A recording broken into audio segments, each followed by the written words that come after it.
Ready start. समाज एवं संस्कृति में परिवर्तन एक शाश्वत प्रक्रिया है। दुनिया में शायद ही ऐसा कोई समाज हो जो इस परिवर्तन से अछूता रहा हो। जहाँ तक भारत का प्रश्न है, यह सर्वविदित है कि उसके राजनीतिक इतिहास के आरंभ से बहुत पहले ही सामाजिक इतिहास का आरंभ हो चुका था।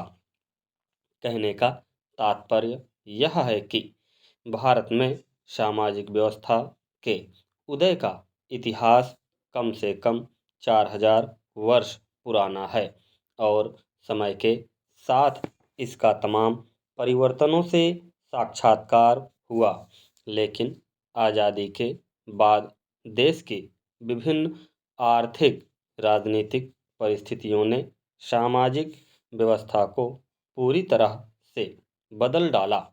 आज़ादी के बाद के 6 दशकों के इस महत्वपूर्ण दौर में जो चरित्र संरचना, अंतर्द्वंद, अंतर्विरोध और अंतर्संबंध लेकर नया समाज उभरा है और उसमें जो महत्वपूर्ण परिवर्तन हुए हैं, उन पर सम्यक दृष्टिपात करने की आवश्यकता है।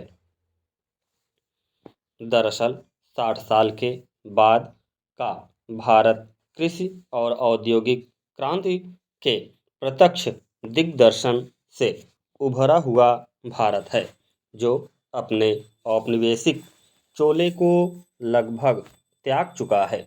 दूसरे शब्दों में कहें तो भारत का वर्तमान स्वरूप उस नए मध्यम वर्ग का प्रतिनिधित्व करता है जिसने कृषि विज्ञान और प्रौद्योगिकी उद्योग जैसे विभिन्न क्षेत्रों में नए मूल्यों और मानकों की स्थापना करके पूरे विश्व में भारत का मान बढ़ाया है।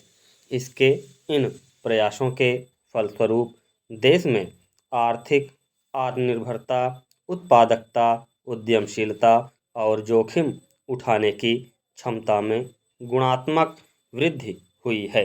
आज़ादी के बाद भारत में नए नए पेशों के बहुआयामी प्रसार और विविधता ने इस नव मध्यम वर्ग को नया चरित्र, नया विस्तार और नई गहराई दी है।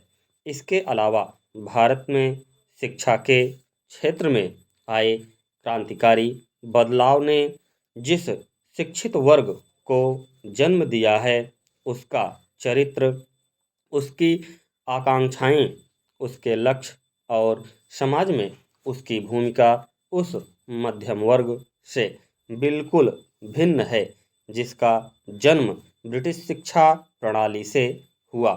वैसे इस नव मध्यम वर्ग की कमजोरियों को नज़रअंदाज करना ठीक नहीं है, क्योंकि इसके पास भले ही अपार ऊर्जा, दक्षता और महत्वाकांक्षा प्रचुर मात्रा में है, परंतु यह भी सही है कि उस अनुपात में इस वर्ग के पास नैतिक मूल्यों के प्रति आस्था और समाज के कमजोर वर्ग के प्रति सहानुभूति और करुणा का अभाव है। इसके अलावा नव मध्यम वर्ग के लोगों को का विकसित देशों की ओर पलायन जैसे मुद्दों ने भी एक गंभीर बहस को जन्म दिया है। लेकिन इस नए समाज का एक अन्य महत्वपूर्ण पहलू है गांव और शहर के बीच की दूरी को कम करना। गांव से शहरों की ओर एक बड़े वर्ग के विस्थापन ने जहां शहरी लोगों के बीच ग्रामीण सभ्यता और संस्कृति का प्रसार किया है, वहीं गांवों में भी शहरी जीवन शैली का काफ़ी मात्रा में प्रवेश हुआ है। वर्तमान भारतीय समाज में आए बदलाव को समझने के लिए विभिन्न मानदंडों पर विचार करने की आवश्यकता है। स्टॉप।